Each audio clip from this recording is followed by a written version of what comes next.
Hello, everybody. I'm Ravina Agarwal. I'm the director of the Columbia Global Centers, Mumbai. And we're delighted to have you join us for this workshop today.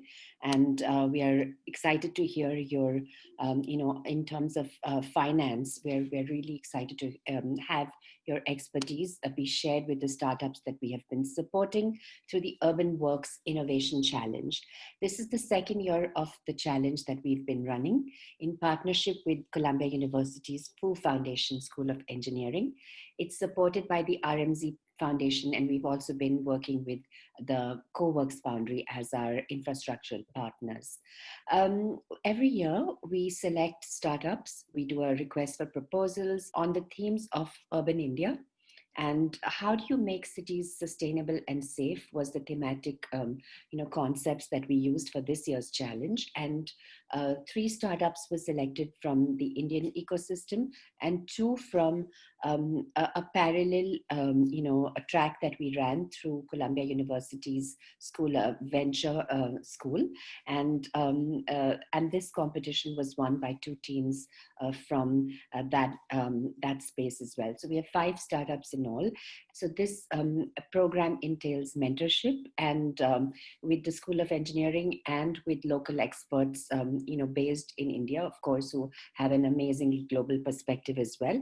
So we're ending the second cohort, and we thought it was really apropos to focus on issues around, funding and financing.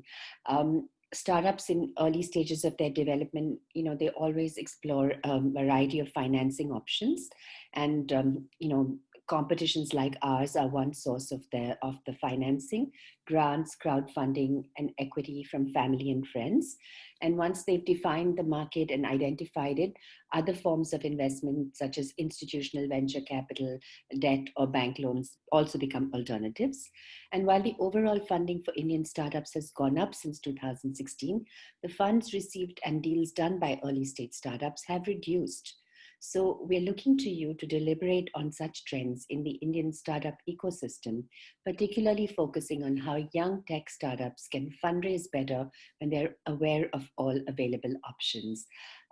My colleagues Sanchit Pare and Brenda Marbiang are also part of this organizing team, and we look forward to hearing your expert opinions. I'm going to hand it over to Sanchit to do the introductions of all our expert speakers. So welcome everybody.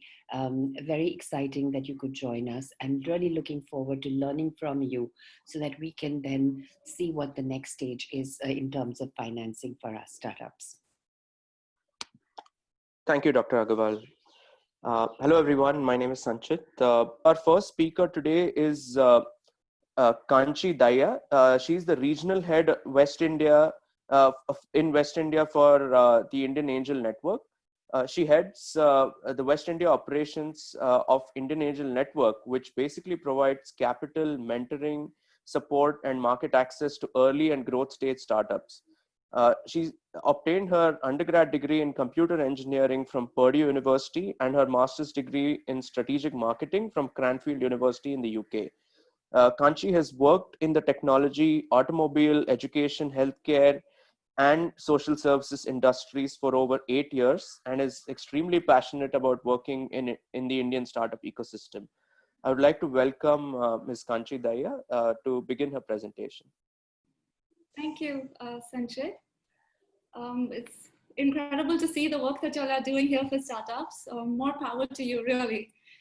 It's great to see the Columbia Global Centers team organize a series of talks like this to startups so that they get to learn more about the financing options from various different organizations. What is their individual investment thesis, so that they can then eventually, structure their targeted, create a targeted approach towards going ahead and raising capital. So lovely. I'll go ahead and share my screen, if that's all right, and we can begin. I'll just begin, for all our founders on the call, I'll just give a quick overview of IAN and then dive into basically what investors are looking for. So a little about what we do. Indian Angel Network has 2 divisions. We have the Angel Network and an IAN fund. Now, many of you might know that IAN was the first organization to institutionalize angel investing in India. Back in the day, founders literally used to write to each individual investor, meet them over dinner, pitch their idea, and then multiply the process for every new investor that they would meet until they finally get their check. It is quite a time-consuming task. So the founders of IAN, Mr. Saurabh Srivastav and Ms. Padmaja Ruparel, saw a need to change that model. And they started IAN in 2006, where they brought various HNIs from across the country. Now, these are CEOs, CXOs, first-generation entrepreneurs, all of them together on the platform, so that these founders can easily pitch their idea to the entire group in one go. So saves quite a bit of time and smoothens the process for the founders overall.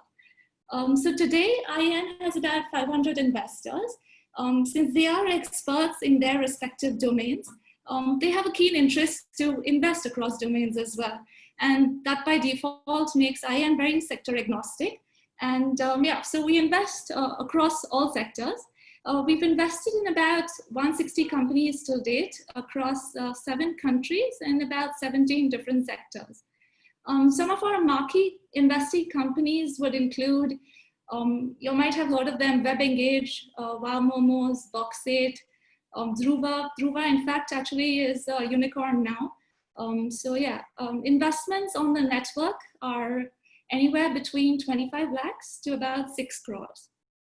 Now, having said that, we also have another division, which is the IAN Fund, which is a 375 crore fund, which picks up investments basically where the network leaves off. So investments on the network, on the fund, range anywhere from 6 crores to 50 crores. And again, I can say that the fund is sector agnostic as well. So I was actually talking to Sanchit, and he mentioned that many of you are from the sustainability and safe work environment sector. And it was wonderful to learn that. We truly and really need many more startups in this space, catering to needs of the planet as well as growing businesses, right? Clearly, there is also a growing consciousness and interest among the investor community as well to invest in these sectors. And IAN also has invested in multiple clean tech startups, be it clean energy, waste management, a lot of startups that work in a space that is very friendly for the environment, whether it's air, water, across the board. So there are substantial investments, and just letting you know that there is investor interest, and you will see the sector and impact investments. Already they have been increasing, and they will hopefully continue to increase at a much faster rate. So it's not just IAN. There are a lot of other funds out there that have goals to invest in ventures with a focus on sustainability. So I'll just quickly tell you all what is it that these investors look at, right, when they're evaluating deals.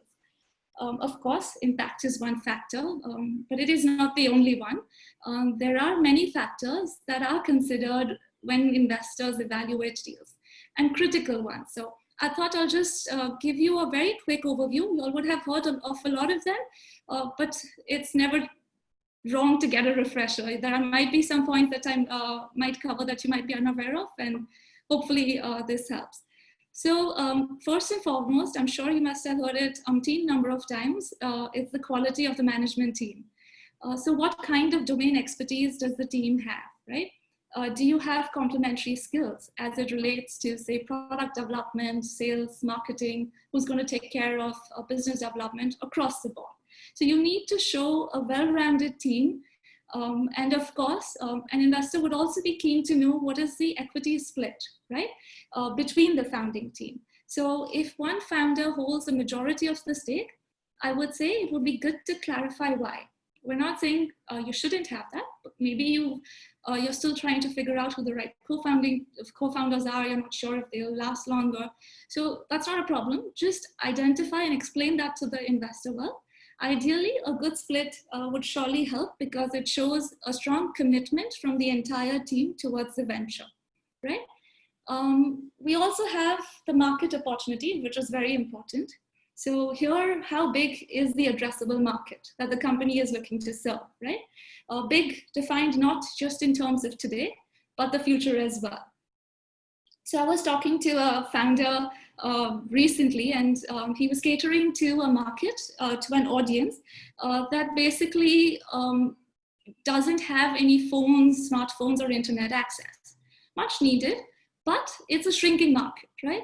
So you would, and it's shrinking fairly quickly given the pace at which internet and smartphones are being penetrated into the rural areas as well.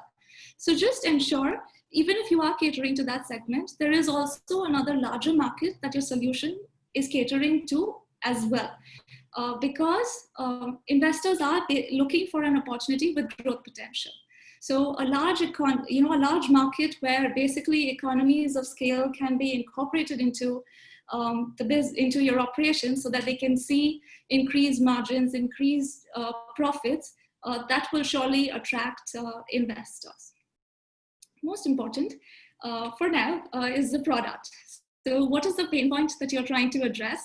What is the solution, and how does it differentiate from existing players in the market?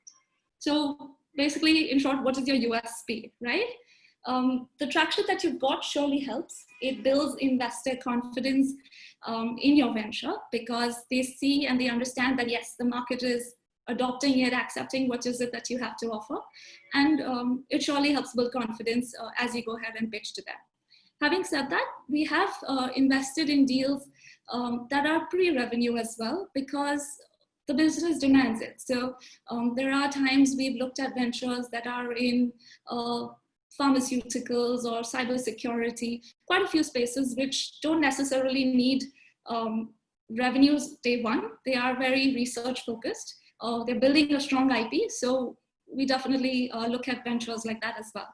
So here I'd just like to clarify that many a times I've noticed that when we're talking to founders, they're so engrossed in their venture, they're living and breathing it every day, that they assume that the other person listening to it understands what is it that they have to offer. Now, it's easy to understand a business when you're in a fairly new space, fairly common sector, right? But if you're in a niche space or highly technical space, when you're presenting to the investor community, any investor community, whether it's angel networks or VC funds, it's good to have clarity and in the way you express what your product is all about. It seems very simple, but it's easy to assume that it's easy to understand. So a suggestion that I would give here is try to explain it to someone who hasn't understood or hasn't heard about your product as yet, and try to say it, explain them back to you. It'll give you a good sense or an indicator of if you've conveyed your point across clearly or not. Okay, financial terms. Now here, the market has changed where a lot of VCs value profitability versus just high growth with lots of cash burn. It would be highly advisable to focus on your unit economics and show a path to profitability to the investor. Now, besides this, we look at cap table, ESOPs carved out for the employees in the organization and a whole host of things. It is important to note that the founding team overall has enough equity with themselves. So just a word of caution here, many a times I've interacted with founders that have raised their earlier, I would say, friends and family around and given out about 40 to 50% of their company. Now that's a little bit worrying because I understand you're new in the space and at times you need the money and the capital to grow your business, but just be cautious because it'll be difficult to raise your follow-on rounds because you would need to carve out enough equity for your subsequent rounds and still have enough with the founder to have, so that investors believe that yes, you have enough with the founding team for them to stay committed and take it to the long run, right? So just be cautious about giving out too much equity in the very, very friends and family rounds or in the earlier rounds as you're raising capital. Last but not the least is exits and returns, not of the founder, but for an investor that's investing in the venture. So what are the possible exit opportunities for an investor for them to get the return that they are looking for? So just mention, you need not be going that way, but just give them options of what are the possible exit opportunities that you foresee for your venture going forward. It could be multiple options, right? Now, all being said, products change, market conditions change, but the one thing that remains constant is you, the founder. And that's what investors are backing more than anything else, right? So the quality of this founding team is highlighted in testing times like this. So it's how you respond in times of adversity that will set you apart. Now, these are tough times. There's no doubt about it, right? But what is it that you're going to do about that? How is it that you're going to convert this adversity into an opportunity, right? As startups, by nature and design, you're a very agile organizations, and you can leverage that actually to navigate this downturn. Exploit this time to identify what are the weaknesses in your competitors and go ahead and deliver what they can't, right? That's where you'll stand out, you'll differentiate, and you'll capture the market. You'll have problem solvers at heart. I would say just focus on your customers and the problem that you're trying to solve at scale. Now, if the downturn has impacted your business drastically and you're in a sector that's come to a complete grinding halt, why don't you look at maybe pivoting to sustain? So I'll give you a few examples of companies that are in our portfolio that have gone ahead and pivoted from their existing businesses. So Noka Robotics is one of our portfolio companies, and they are basically, they've developed these robots to clean solar panels without any water. Exciting business, great business. It's just come to a standstill right now. But what they had was a very, very strong engineering team.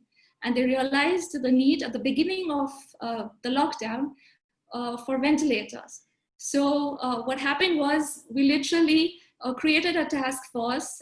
They went ahead and designed a ventilator, and we literally got experts from across the industry to work with them and scale it as quickly as possible.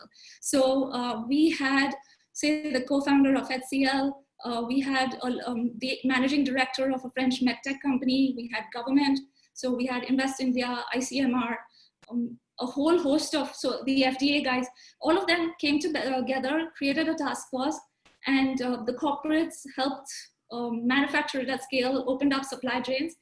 And within 5 weeks, we had applied for FDA approval, and now they're delivering ventilators across the country.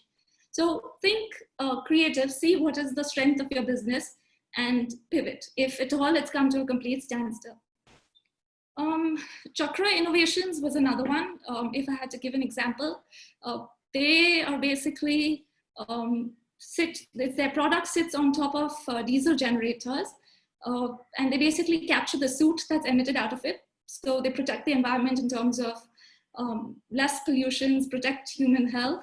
And then they use that product to sell to the ink industry or for textiles, etc.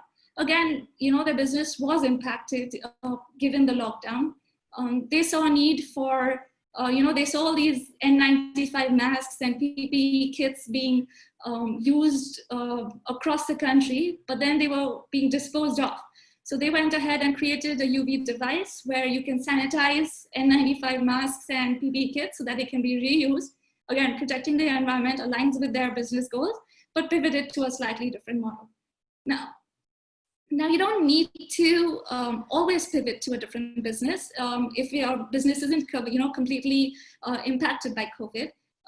What you could, so for example, FSM is another one of our portfolios. They are in the music education space where they train students on music through various offline centers. Now, going online was on their roadmap, but a little further ahead. Since they were impacted, they shifted it, brought it down, created the tech platform, and now they're offering music education online.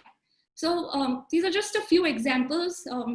I would say look at what is it that you can do with your business and just like to end with a note by saying that any challenge that comes your way, we have an opportunity. It always comes with an opportunity. We just have to go ahead and find it. So that's about it. Thank you so much, Kanchi. That was great. I mean, those examples were very insightful, and I'm sure our startups will be inspired by those, and we'll have more questions for you Sure. during the Q&A. Sure. So with that, we'll shift gears and move to venture capital territory. We have Mr. Varun Kumar Verma. He's the Vice President of Investment Operations at Lightbox Ventures. He's a computer science engineer from the University of Michigan. He began his career as a data analyst at Bloomberg. He's accredited with driving a first of its kind collaboration between Bloomberg and the Bombay Stock Exchange to create an encrypted data feed for the Indian market. And he has also worked previously at Avanti Learning Centers. I would like to welcome Mr. Varun Kumar Verma.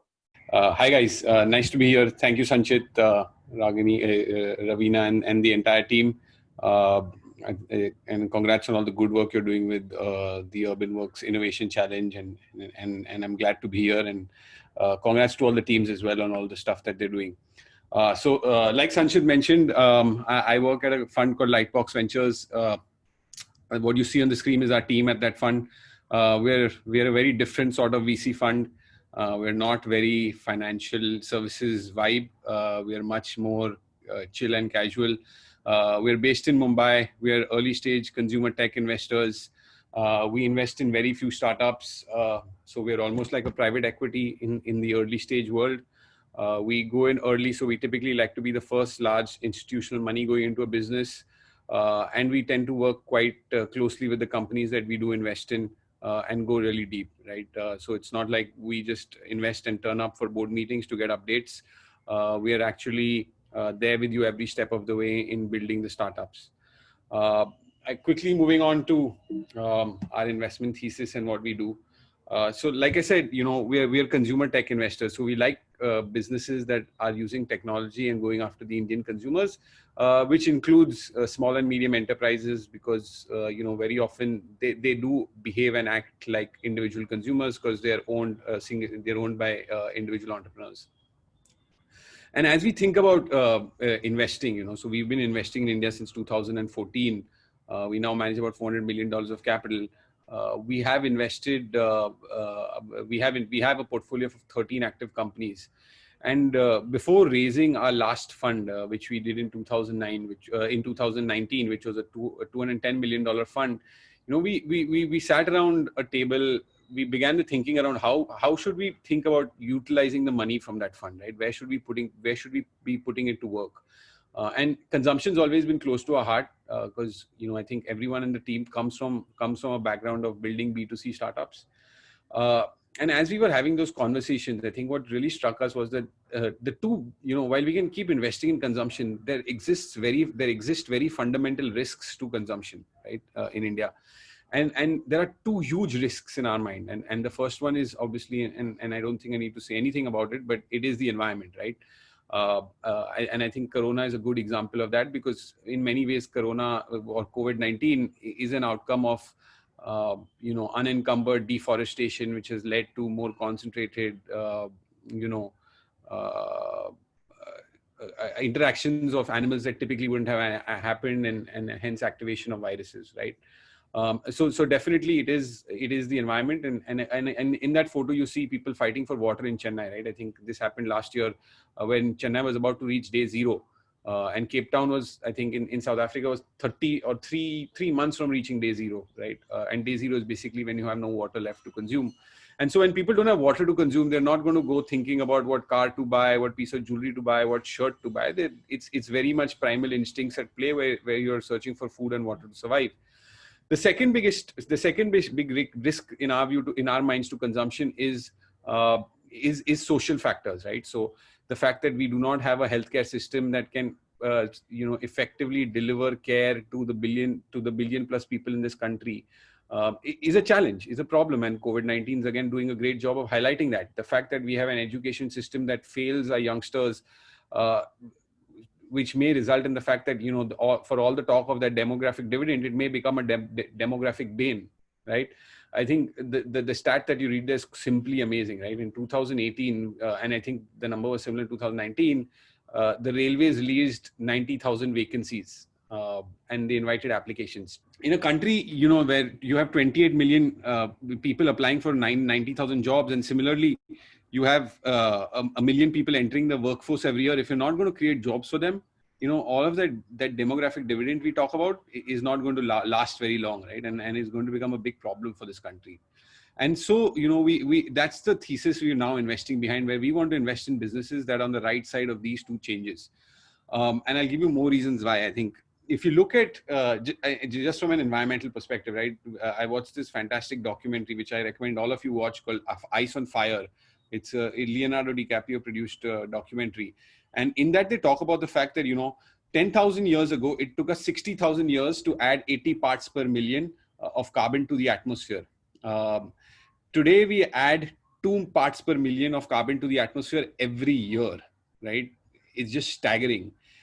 It's predicted at about 600 parts per million, we are toast, right? We'll all be 6 feet under, we'll all be swimming for our lives.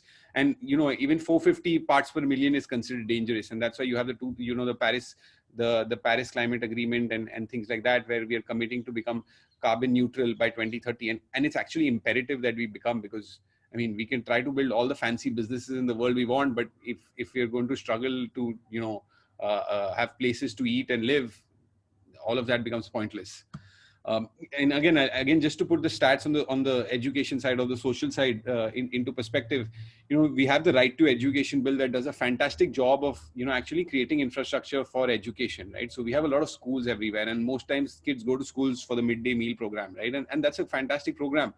But are those schools actually delivering the purpose for which they were built, to deliver learning outcomes? That's probably not happening, right? Today, we are short 1 million teachers. Most people who get into the profession today want to go and work for private coaching institutes and things like that, because the money is much better, right? So how are we going to solve these problems? Now, again, I think 97% of kids that enroll in grade 1, of the 97% of kids that enroll in grade 1, only 30% graduate in grade 12, right? Which is terrible if you think about it. So if more than half your workforce can't read and write, again, how are you going to create jobs of the 21st century and work on technology that's going to disrupt the world? And the fact of the matter is that India cannot consume like US or China, right? We have to find alternative models of growth and economic growth, right? Today, if you look at the West, it's just their economic model is predicated on I guess, inconceivable consumption, right? It is estimated that if the world consumed the way the Americans do, we would need 7 Earths to sustain that amount of consumption. And the fact is, we don't have 7 Earths. As hard as Elon Musk is trying to take us to Mars, it's going to be a while before we get there, right? And basically what that means is our economic system and our planetary system are now at war. And what the climate needs to avoid collapse is a contraction in human consumption. And what our economic model demands is exactly the opposite, right? And unfortunately, the reality is that only one of these sets of rules will prevail, and it's most likely going to be the laws of nature. And I think, again, so what does this mean, right? And I think this slide does a fantastic job of, I guess, summarizing our investment thesis, right? We do not invest in businesses, that grow for the sake of growing. I think there's a fantastic quote that you read on the top left over there that says, "Growth for the sake of growth is the ideology of the cancer cell." Right. And today within the technology world, you hear a lot of companies talking about 23 million downloads and 50 million downloads. But, again, I think a question we often find ourselves asking ourselves is, what does that mean? Right? What's the point of creating all that content? What's the point of creating all that community? What are we doing with that? Are we just trying to put papers on a number and without any economic value around it? I mean, it just doesn't make sense to us.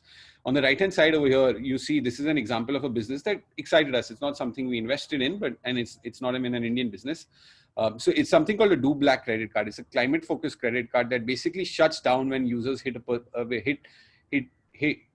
when users hit a carbon emissions limit, right? So basically every month they set a carbon emissions limit for the amount of goods you can purchase. And if you hit that, you can't spend more, right? Now that's a fantastically innovative idea, right? If you think about the atmosphere, it's making us each one of us more accountable and aware of what we're doing to our environment, and giving us means of actually managing that. So basically, in summary, what we need to do is we need to grow stronger, not fatter, right? And that's what, and I guess that's the mantra of our investments, right?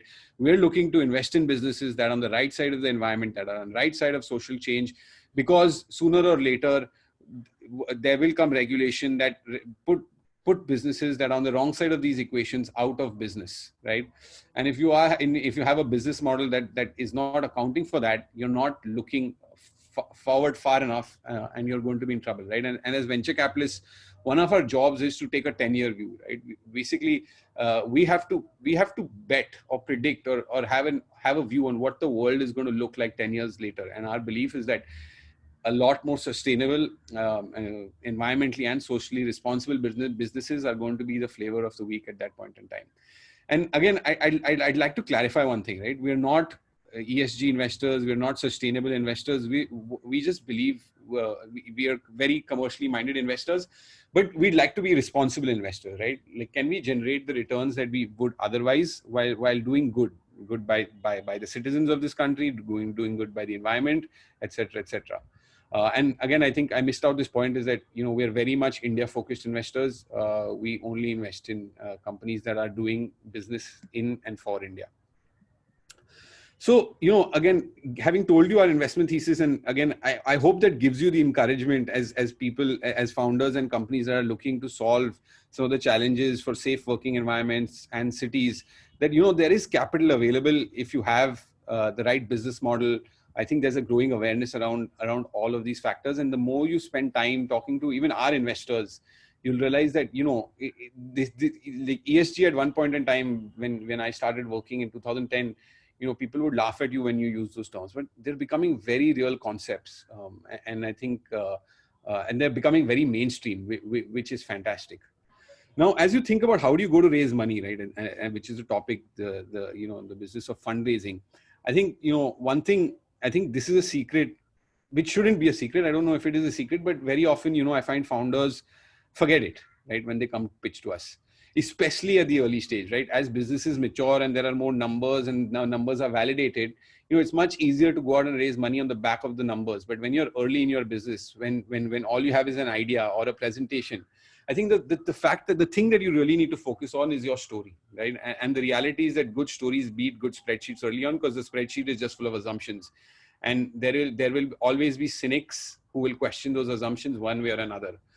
And I'm going to read out what we have on the next slide, and I think it really captures the essence of what we are trying to say.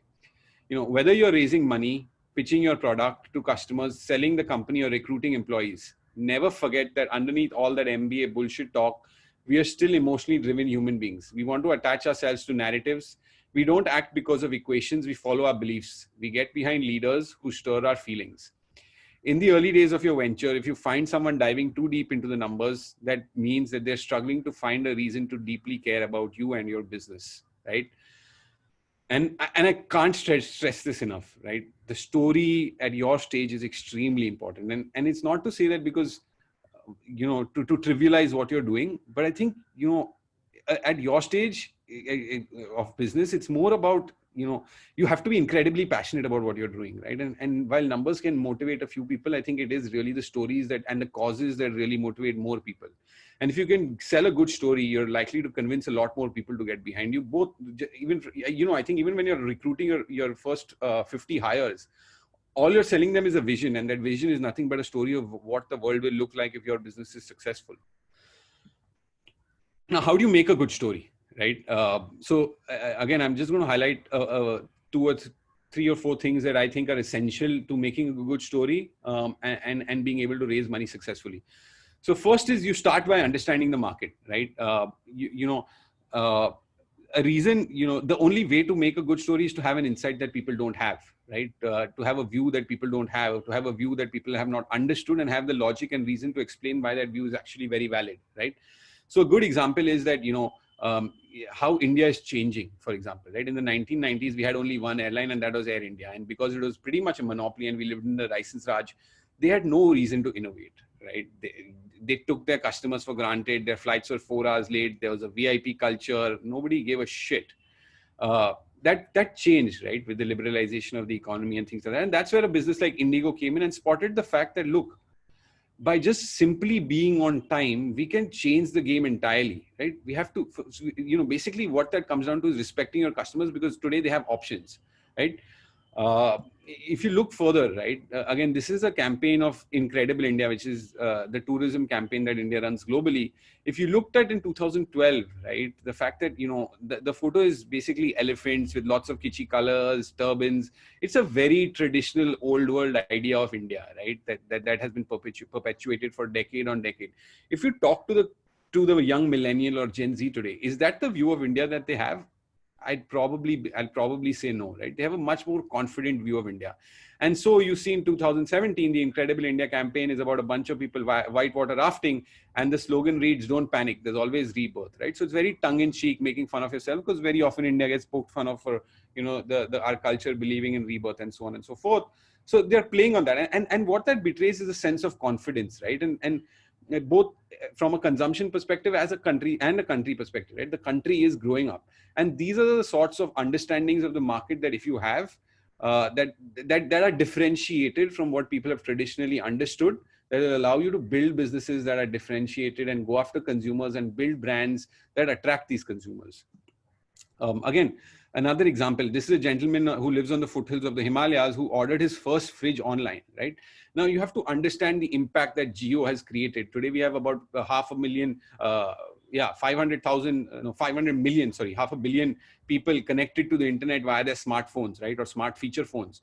Now, how is that going to change consumption in the country? I think, and again, it takes a deep and intimate understanding of what Jio has done, where have they reached, to be able to then say that, look, I'm going to leverage that network to now build on the back of, to piggyback that and build a business that's going to go far and wide into every corner in this country. I'll give you a great example, right? In the education world, which is today the talk of the town, right? For all this time, the business that's been most talked about is Byju's. And Byju's is basically, they gave you content on a pen drive that you took home and watched at your convenience. Today, are getting funded are very much businesses that are basically telling you that forget everything. You don't need a textbook. You don't need recorded videos. I'm going to give you live videos whenever you require them, right? So businesses like Unacademy, Lido Learning, and many others, all of them are predicated on the fact that, look, today internet has become ubiquitous, and people sitting in every corner of this country have access to internet, and they have access to it at prices that are cheapest in the world, right? And so how do we leverage that and make the most of it to build businesses that are going to drive change, right? And so again, this is, to be able to build those sorts of businesses, you have to have a deep understanding of the market, and your story should reveal that deep understanding of the market. Second is you have to identify a unique insight, right? So what is that insight? Now, I'll give you the example of a company from our portfolio, and I put 4, and I'm not going to go through all of them in the interest of time, but I'll probably talk about two companies from here. One is ID Fresh and Furlenco. I'll start with Furlenco. Now, Furlenco is a furniture rental business, right? And I guess the insight that they understood, or that they the light bulb moment they had when they set up their business was that India is changing. It's becoming more about convenience, right? People, the population is becoming much more migratory. And also there is this whole culture developing of not wanting to own assets, right? Of having the flexibility to get up and move to the Himalayas if they want, of having the flexibility to go and live in Puerto Rico if they want. And they don't want to make expensive purchases. To have, if they want to have that freedom and that flexibility, they can't be tying themselves down to expensive asset purchases. And if you think about it, after your home and your car, the most expensive asset you're likely to purchase in your life is the furniture within your home, right? And that furniture doesn't change for 10 years. And today we live in a world where designs and fashion changes every 2 weeks. Zara launches a new line of clothing every month, right?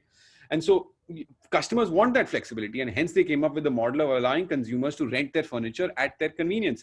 That way, they're not committing to they're not making a commitment that they cannot back away from at any point in time. Another business that I'd like to talk about is ID Fresh, right? Now, ID Fresh is basically, I'm sure you all heard about it. They're world renowned for the idli batter they made. Traditionally, idli batter had been made at home, right? And it was a very arduous process. It required a lot of effort. They figured out a packaging and a supply chain that would allow them to take their batter to the shops and get it to the consumers in a timely manner without it spoiling. They established a cold chain, and today they've built what I believe is one of the best FMCG businesses, and they've done it on the back of very, very little capital.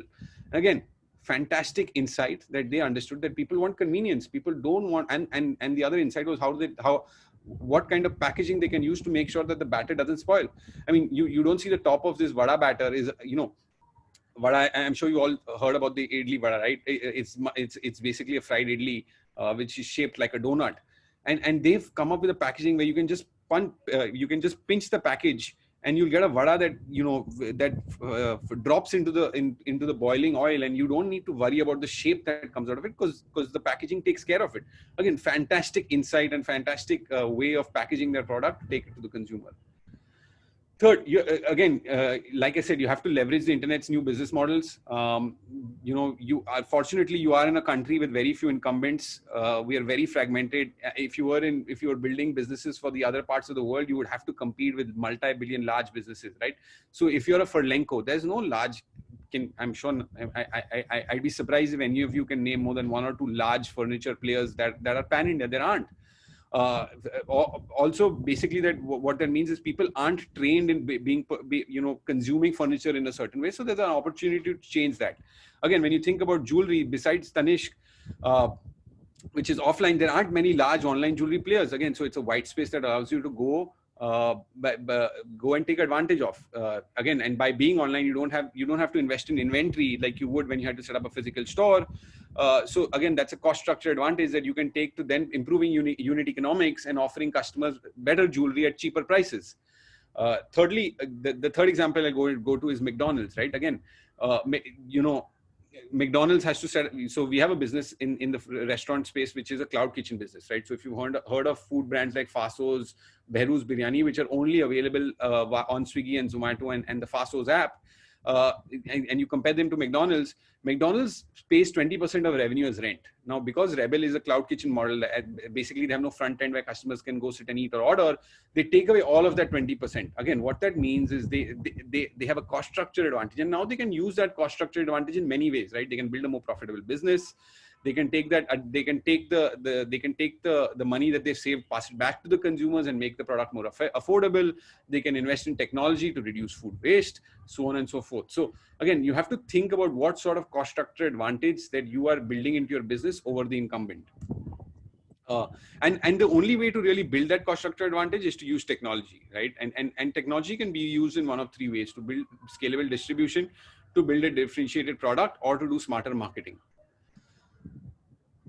And again, I think, as you think about businesses, you have to start thinking about you have to start thinking in terms of business models that are suited for the internet, right? So we've put down a few examples of business models here, whether that's the marketplace, access over ownership, direct to consumer, freemium, subscription. These are not business models that existed pre-internet era, right? And so as you think about what your business, you should look at all the businesses that have become popular over the last decade and see which one fits, which one is right for the problem you are going after.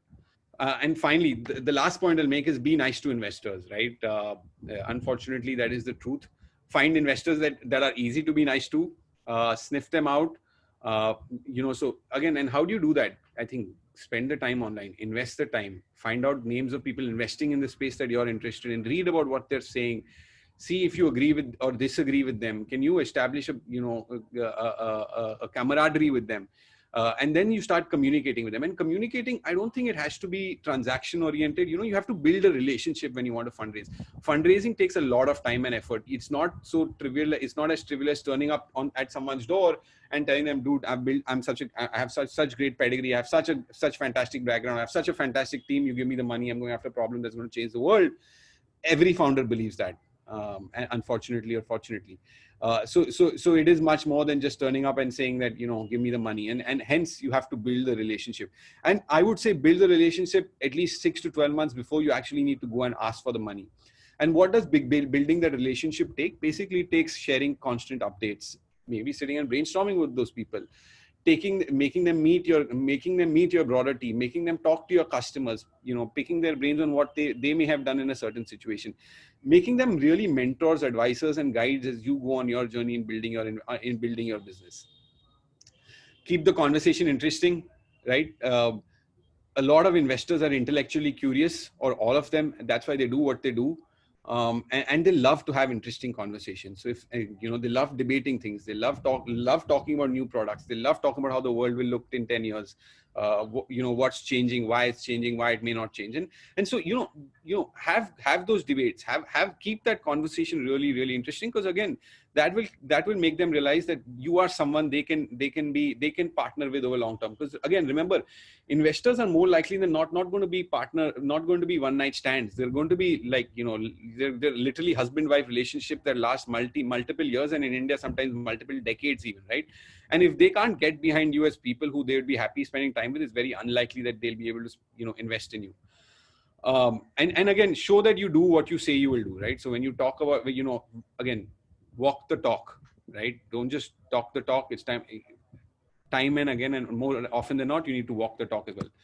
And finally, I think, I've not spent too much time talking about COVID, but the reality is that, you'll have a plan, and the plan never works out like the plan on paper. It's going to be full of ups and downs, and probably in the COVID world, it's going to be full of even lower lows, but successful founders are resilient, and you have to learn to show that resilience. And if you do, you will be successful, and just go in with the mindset of just enjoy the journey, right? Don't worry about the outcome. Enjoy the process, because in enjoying the process, will you be successful? That's it. Thank you. Thank you, Varun. Thank you. That was very fascinating. That was really fascinating in terms of the perspectives that you have towards, like the global worldview, as well as how India is changing. So I'm sure there'll be a lot of questions centered around that. Great. So with that, we move to our final speaker. And this is, now we're sort of going towards long-term investment territory here with debt financing. We have Ms. Ragini Bajaj Chaudhary. She is the Director of Strategic Initiatives at Caspian. She has more than 20 years of experience in microfinance, impact investment, and as a development finance professional. Prior to Caspian, she has served as the CEO of GMC India, where she has led the setting up of an 8 million early stage investment fund. She's a management graduate from the Institute of Rural Management in Anand, and is a qualified chartered accountant from the Chartered Institute of Management Accounting, UK. I would like to welcome Ms. Ragini. So I represent Caspian Debt, and I'll tell you more about it in a minute. I want you to imagine a business to be this car that I'm showing to you, So if I'm a salaried employee, whenever I want a car, I can go to a bank, finance it, pay EMIs, and get away with it. But suppose I didn't have that comfort, what I would do is I'll find some friends, families, schools to give me some money, then go to investors like Varun, Kanchi, others to, put in the rest. And I'll tell them, that with this car, I'm able, with this car as a business, I'll be able to get the revenues and returns that they're looking for. However, I will give you one seat in my car.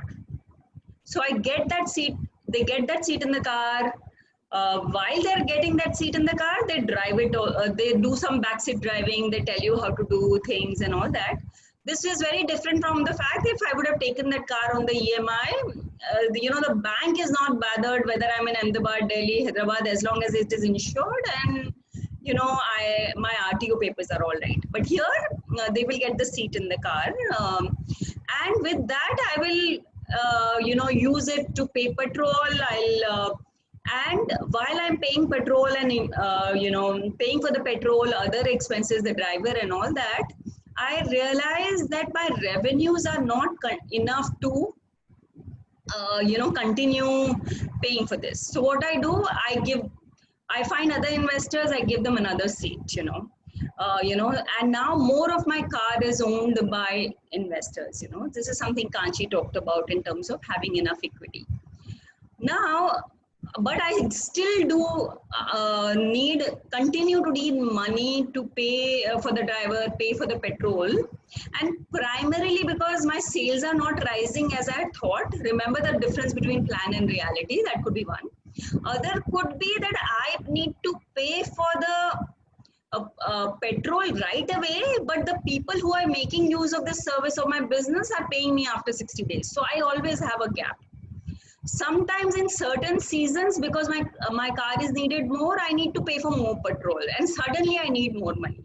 So I have a choice that I continue to give that seat, or find a debt investors who finds comfort that you have a road to revenue, you have some investors sitting in the back seat, and give you a sort of a loan, fill this gap between what you need to pay, you need to receive, give you more money when you need it, you pay interest on it and return it, and they have nothing, they don't take seat in your car, they don't, basically they agree on an interest that you pay for, and that kind of thing. So what happens by doing that is, one, you are able to grow without giving up to more control than you want to.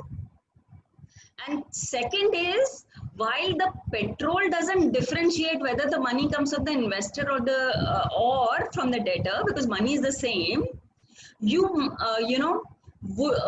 it's about using money which could have bought you a car for paying for a petrol.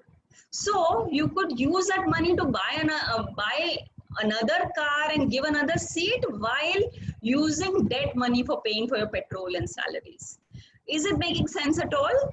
So what I'm trying to say is that when you use debt along with equity, you are first not increasing your runway, you are not losing as much control, and third, you are prepping yourself for better valuation, because you will have, when you have money in the bank, you are able to negotiate more for valuation.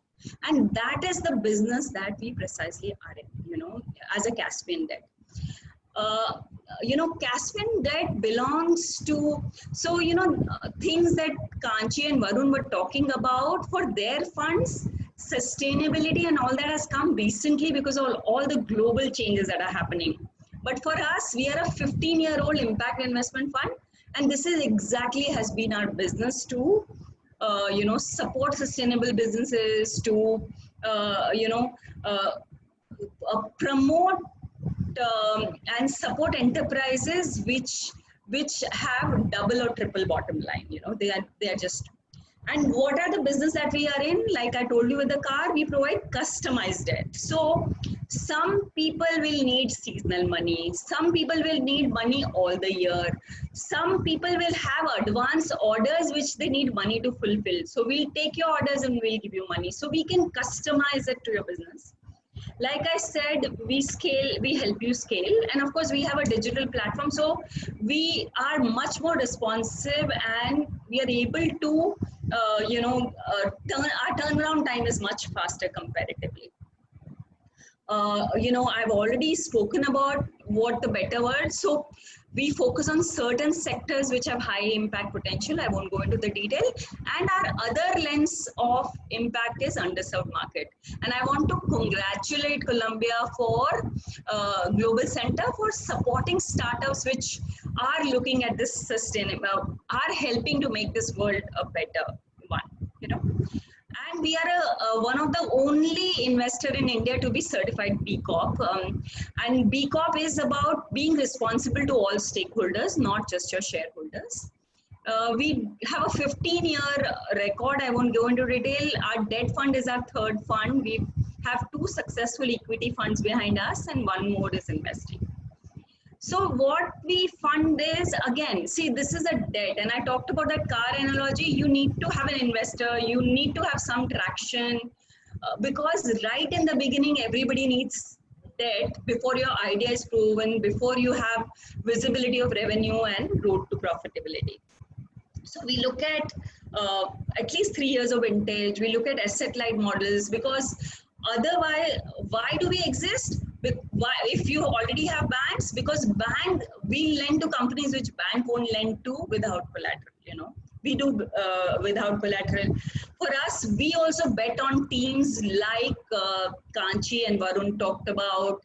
Again, for us, road to profitability and proven unit economics is very important. You shouldn't take a debt for an idea which is not yet mature, which doesn't have. We have certain revenue, thresholds. We have a diverse partners, family offices, DFIs. I won't go into the detail of that. We have portfolio companies coming from different sectors. We have Remedio from health, 24 Mantra from organic, food and agri. Argo is a solar company. Stella Apps is again application for dairy farming. Grambani is tech for development. Chrysalis is education company. Small business finance. We also have Alexa and GPS renewables in sustainability phase.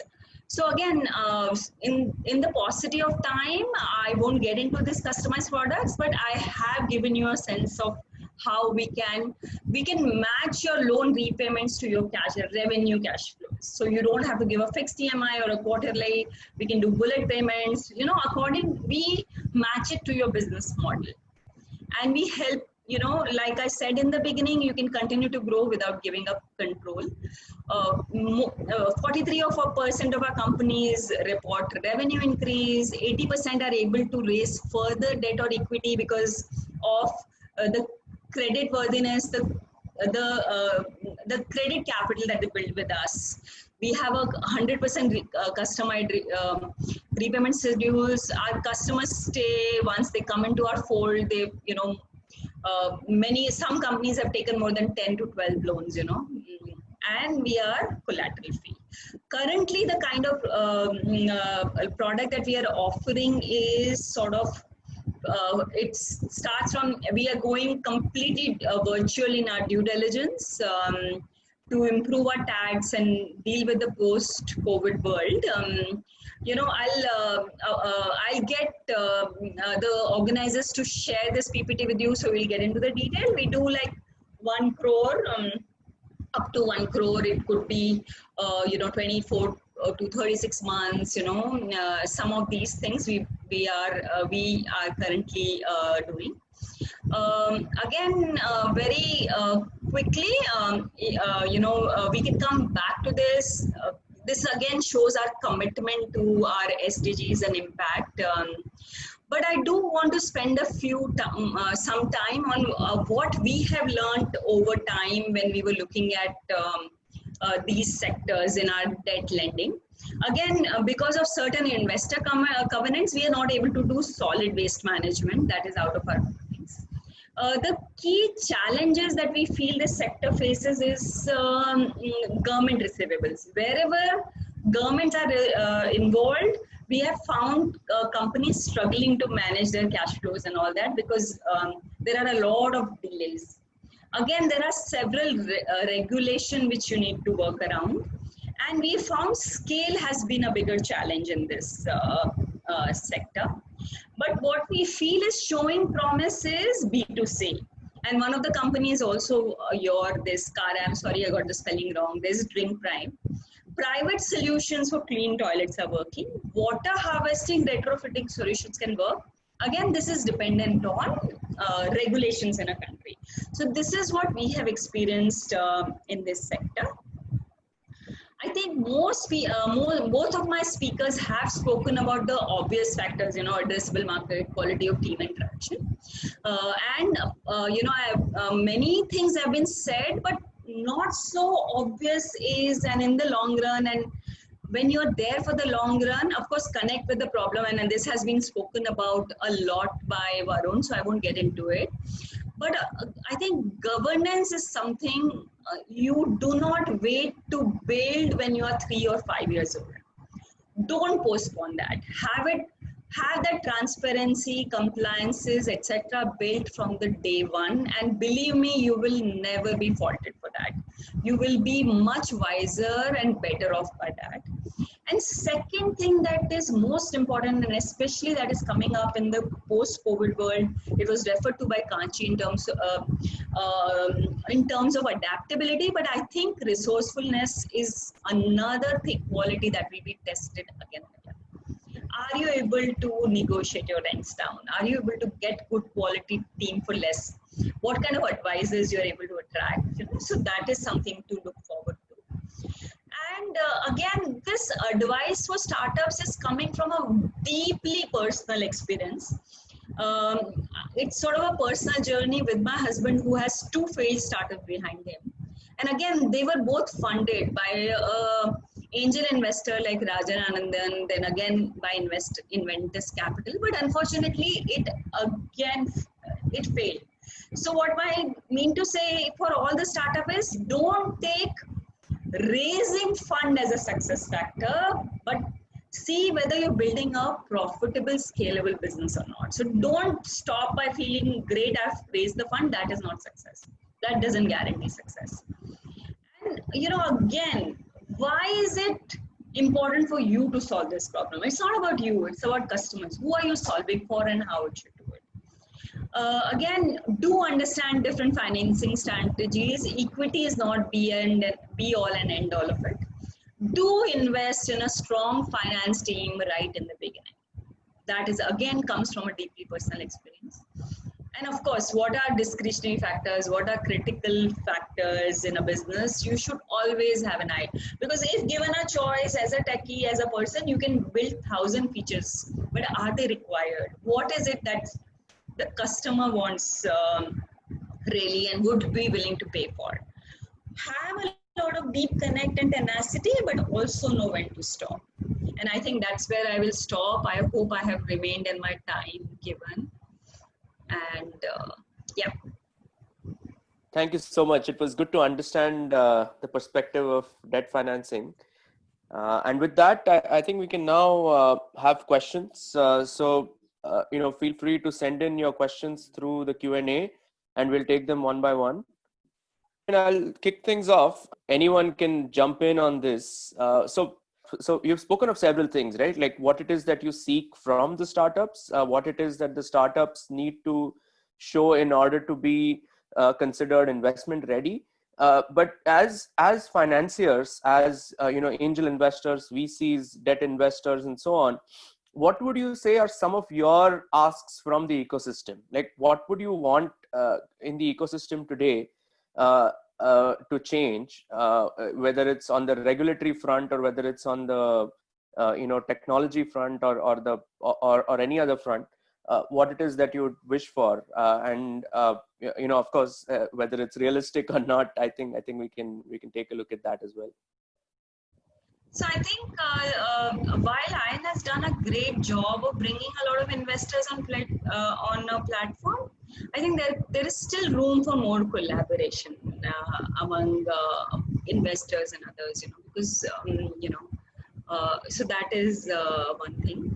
And secondly, I feel that while more funding is required, equity and debt, many of the early stage SMEs and startups would need, and the ecosystem around would need a lot of credit enhancements, like guarantees, first loss, whether it is for equity. So that would make more capital flow into some of the companies which have a longer sort of a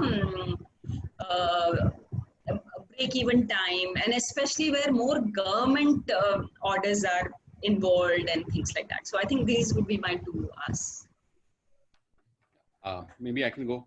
So, I think from an investor perspective, what really, and I can talk from a company's perspective, and what we'd like companies to be doing when they come to us or focus more on. I think, and as an ecosystem in general, I think there's too much impetus placed on growth, and a lot of times it's meaningless growth. You just want to see more downloads or more usage, and most times startups will have a leaky funnel. And what I mean by that is they'll acquire the consumer and they'll lose the consumer because retention is really poor. And I think it all boils down to the fact that the product isn't good enough, right? I think if you look at what's happened, and a good example of that is what's happened with TikTok and the ban, right? There have been a lot of companies come up since then, and each of those apps has got a lot of downloads. But how successful they are in actually delivering a value proposition similar to TikTok, because you have to remember that before TikTok went and tried to scale, they invested a ton of money and time and effort into building a technology that was in building an AI, artificial intelligence technology that was very good at recommending videos for you based on your usage, right? And that was really their differentiator in why they've now become the most successful startup in the world, in terms of value at least. So that's what I'd love for both founders and investors to spend more time on. I think most of the points are covered. I just had 2 points.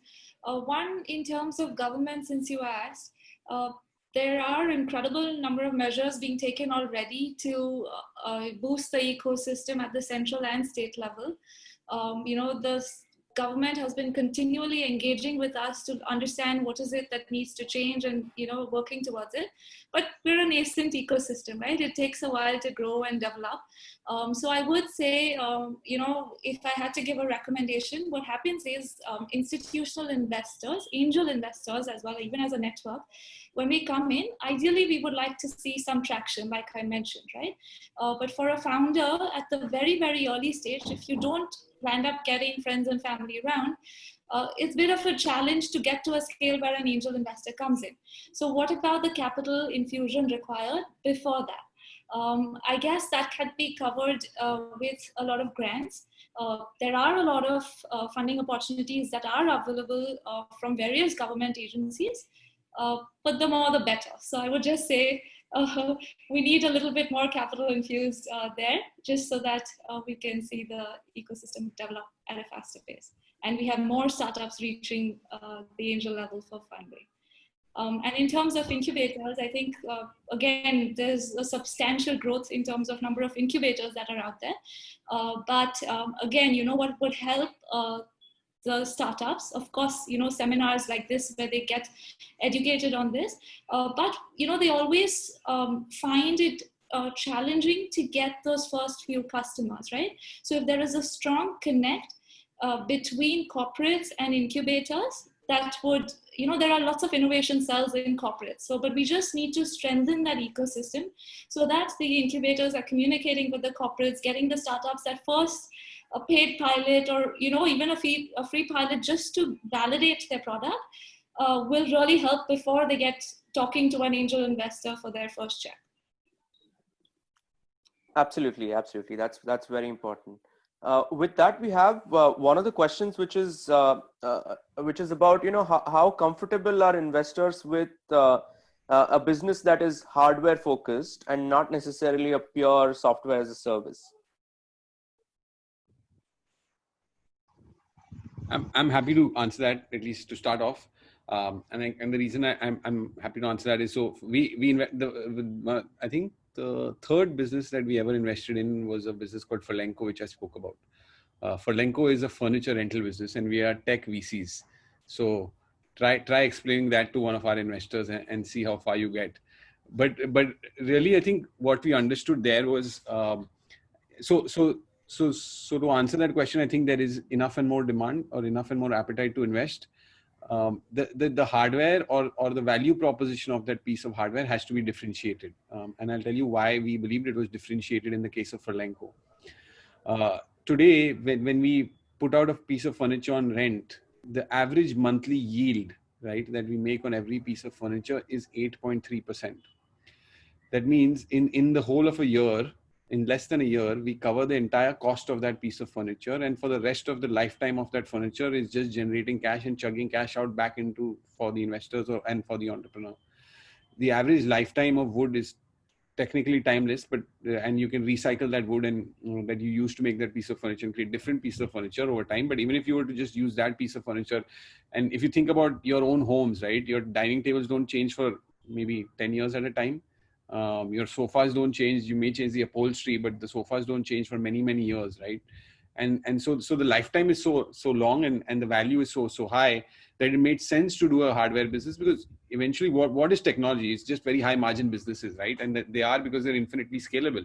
But if you can replicate those sorts of margins in other businesses, whether hardware, software, whatever it is, I mean, it's well worth the opportunity. I think one of the challenges that I've seen with a lot of hardware startups is that, they're not innovating on the hardware, right? They're just putting a brand on top of it and trying to build a company out of that. And now that's hard because there's very poor defensibility in that case. If you're going to China and buying hardware and trying to sell it in a brand, under a brand here, sooner or later someone's going to start copying that, right? And you can't, I mean, in our views, again, I think I keep going on about this, but a key to building a successful brand is having a great product or a great service, right? And so if you have a good product, whether that's hardware or software, you'll be fine. We do not differentiate between hardware, or as long as there's a route to profitability and it meets our impact objectives.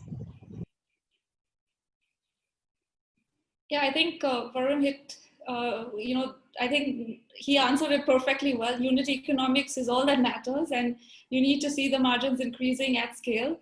Again, to answer from IAN's behalf, we've invested in a lot of startups that are in the manufacturing space.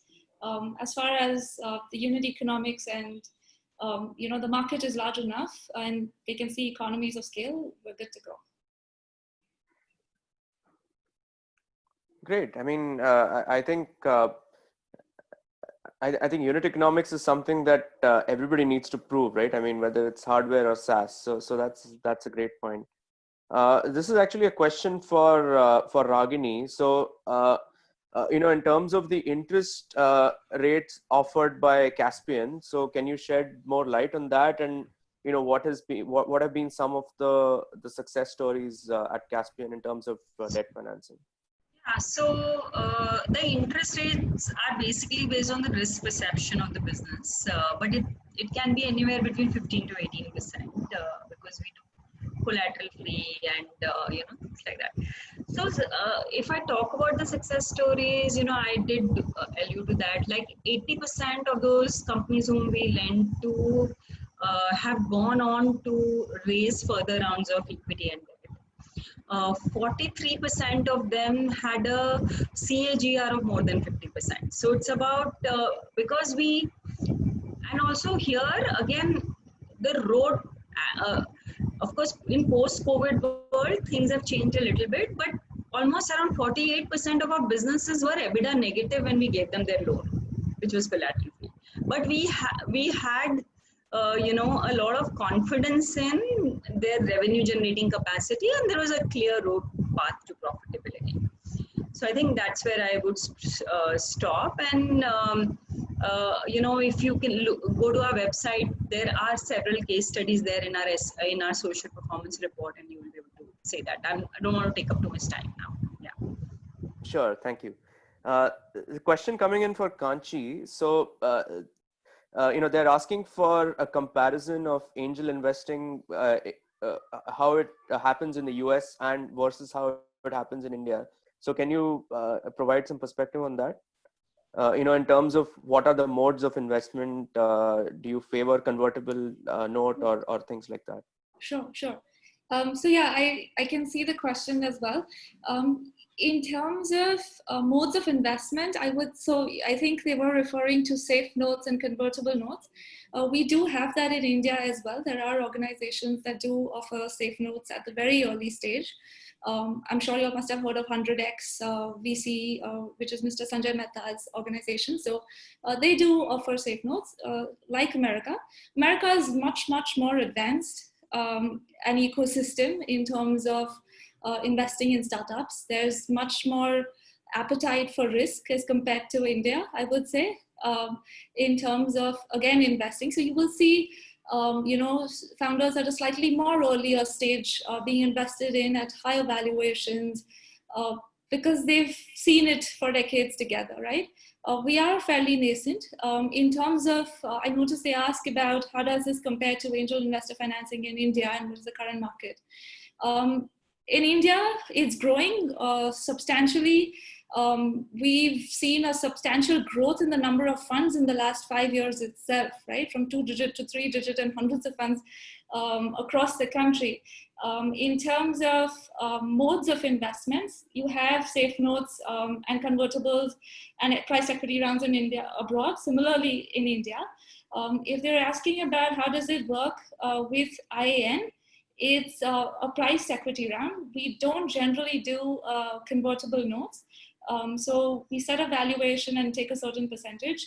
If I had to give you an estimate on what amounts, so say for a angel level deal that's between 1.5 to 3.5, 4 crores, it would be anywhere between 15 to 25% equity that an angel network would take at that stage.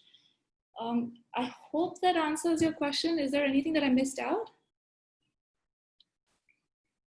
Yes, I think they're also wondering of what the typical KPIs are, but I think you answered some of it during your presentation. So basically, like what's a typical angel round go for in terms of like what are the annual revenue requirements that you seek from the startup?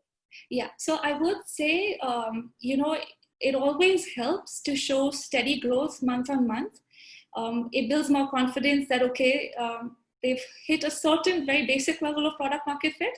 Product market fit can have various different meanings at different stages of the venture. But at the very early stage, just a few months of sustained and growth, not just a steady flat curve. It happens at times. You're a startup, there are learnings, there are mistakes made. But as far as you've learned what is it that the industry needs and you've started showing growth, that's very good. Having said that, again, like I mentioned, it really depends on the venture and the sector that you're in, right? You could be in a sector that needs capital much before you go out into the market. And we've invested in many such startups at the early stage, and they've done it brilliantly well. So it's not, don't shy away from it. And I just like to say, with investors, it's never like, hey, yes, we've looked at you, we're not going to talk to you again. I think every investor would,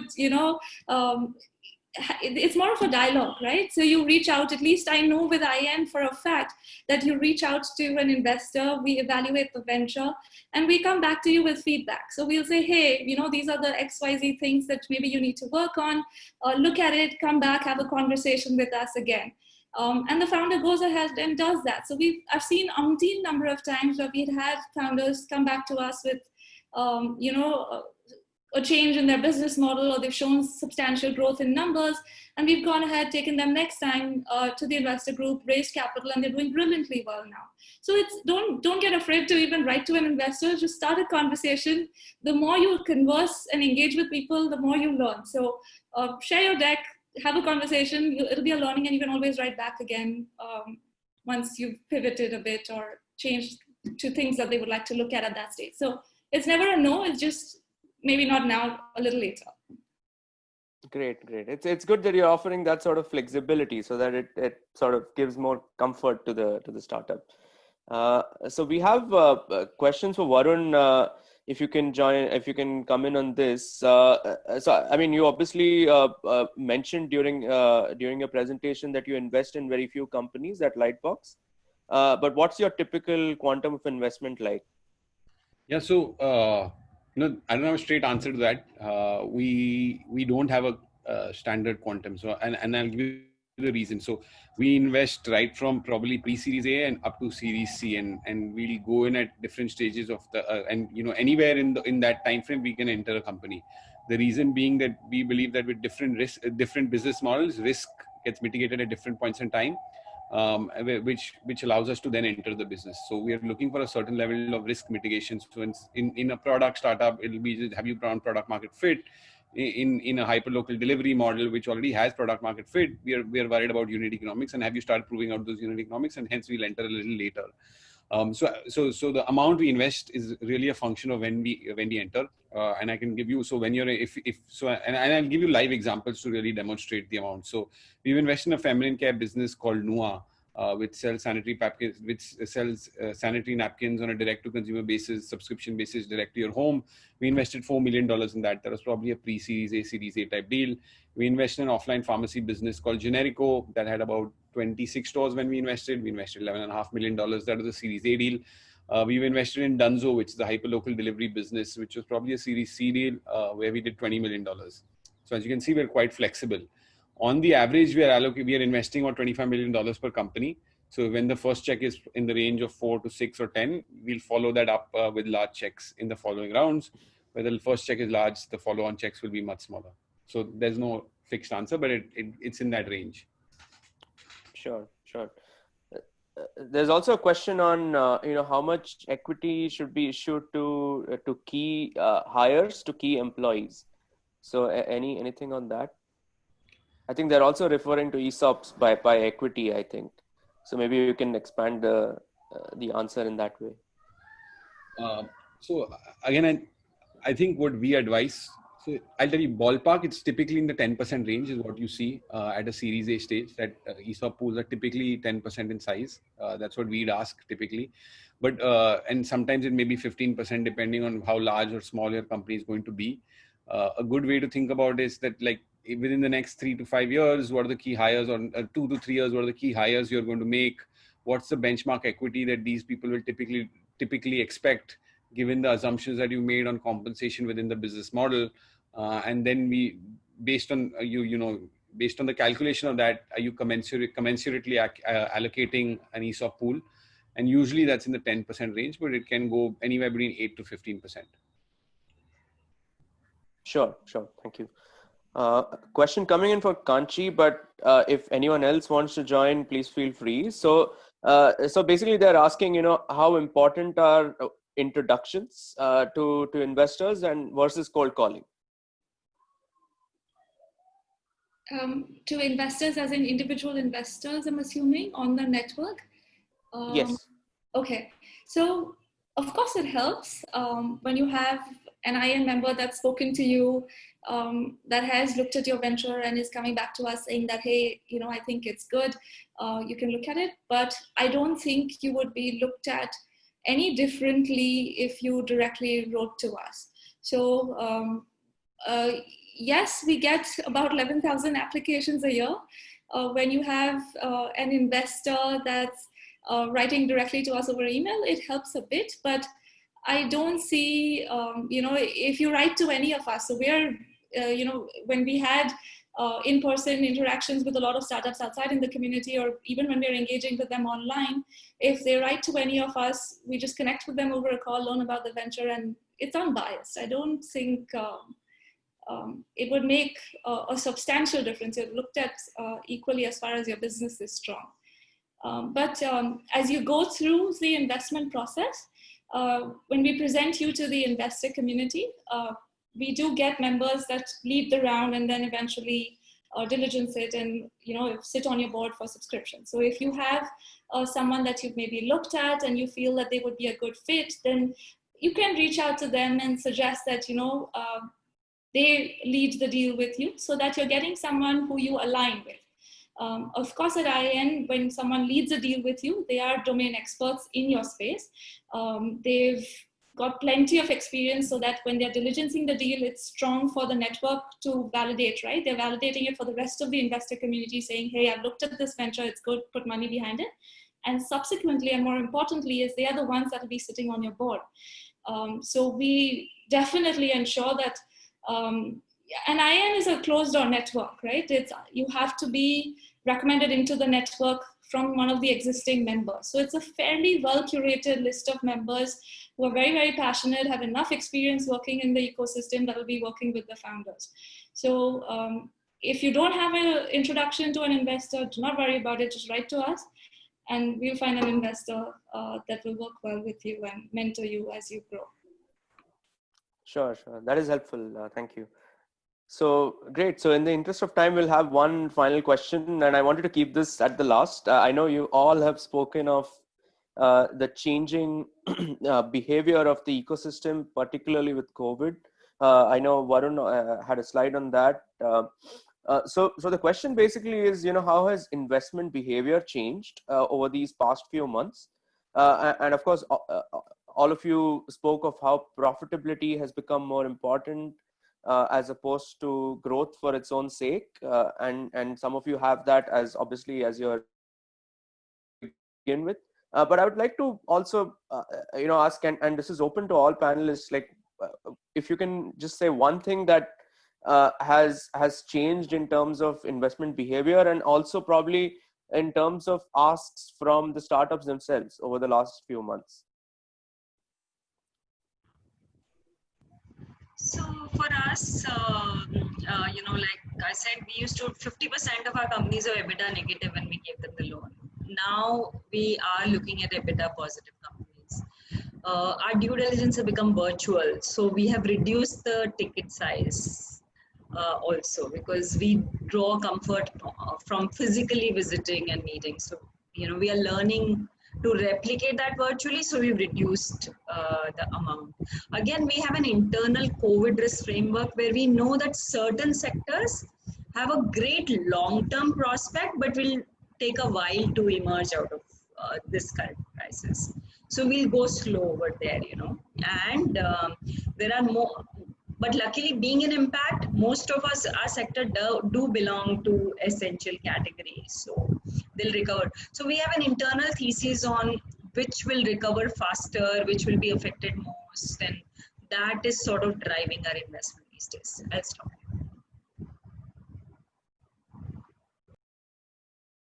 So I think we've covered most of the points, like you mentioned, Sanjit. Unit economics, I mean, you have to show it's not top line at all anymore. Now more than ever, we are looking at the bottom line. I would say there has been more inclination definitely towards startups that haven't been impacted much by COVID, like Ragini mentioned. But there are a whole host of, but I don't think it's a complete no-no it's just a short duration, right? Until investors see what's at the other end of the tunnel and they know, how is it going to pan out? They're a little risk averse to that. So we just have to give it a little time. My advice to the founders would be, you don't need to lose hope, just conserve cash as much as possible, stay afloat. If possible, pivot and try to, maybe just get money into the system as much as possible. If it's completely impacted your industry, just stay afloat. It's just a matter of time and you'll come out of this stronger, and it's only going to be upwards post that. I think venture capitalists have started to get worried about their jobs because companies don't need money anymore because they've learned how to grow profitably, which is very worrying for all of us because we won't be needed very soon. But I guess that's it. I think people have realized that cash is king and everyone's learned to conserve that. I think people have become leaner. Startups have become leaner. They've learned to where they had 10% teams and now achieving similar things with 3 people teams. Resilience has gone up. I think we've all surprised ourselves through this crisis. We've learned how to operate leaner, meaner, cheaper, which is great, honestly. This cleanse has to happen once in a while because there are players who come and take the system the other way. So I'm sure there's going to be another SoftBank which comes and pays billions of dollars for startups soon enough. But there'll be a COVID that comes and course corrects all of that soon. So yeah. Just a small point for the startups that have been impacted and they feel that raising capital is difficult now because there are some that are doing really, really well. I don't need to refer to them now because investors are giving them enough attention. But for the ones that have been drastically impacted, there are a lot of government initiatives and grants out there available, right? The Invest India team is very active in Maharashtra. The MSINS team is very, very active in terms of even getting you connected to what those resources are. I would say tap into that, get grants so that's another source of capital into the business. And, like Ragini mentioned, so I know IIN has also tied up with Indifi for collateral-free loan and all of that. So maybe look at other avenues of financing besides just equity for now so that you can stay afloat and One scheme you may want to look at is the ECLGS. Among all the government announcements that have happened, that is the one that is really acting very fast. So if you've had loans from anywhere, you can immediately get 20% more, to run your expenses. Do look at that scheme because they are extremely responsive, and you can demand from your institutions who have lent to you to become members of that and give you that 20% immediately. Interesting. I'm sure that will be very useful for the startups that are present here. Great. So thank you so much to everyone.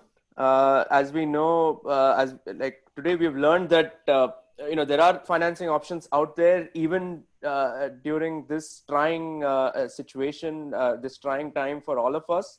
And as Varun mentioned, I don't think any financing or any investment is going to any investor is going out of business. I think this just augurs well in terms of you can take on more challenges and more we can emerge stronger out of this together. And with that, we can conclude the session. Thank you, Kanchi, Varun, and Ragini for all your insightful presentations and answering the questions that were posed today. Lovely meeting all of you. Thank you. Sanchit. Thank you for having us. Great meeting you all. Thank you so much for being there.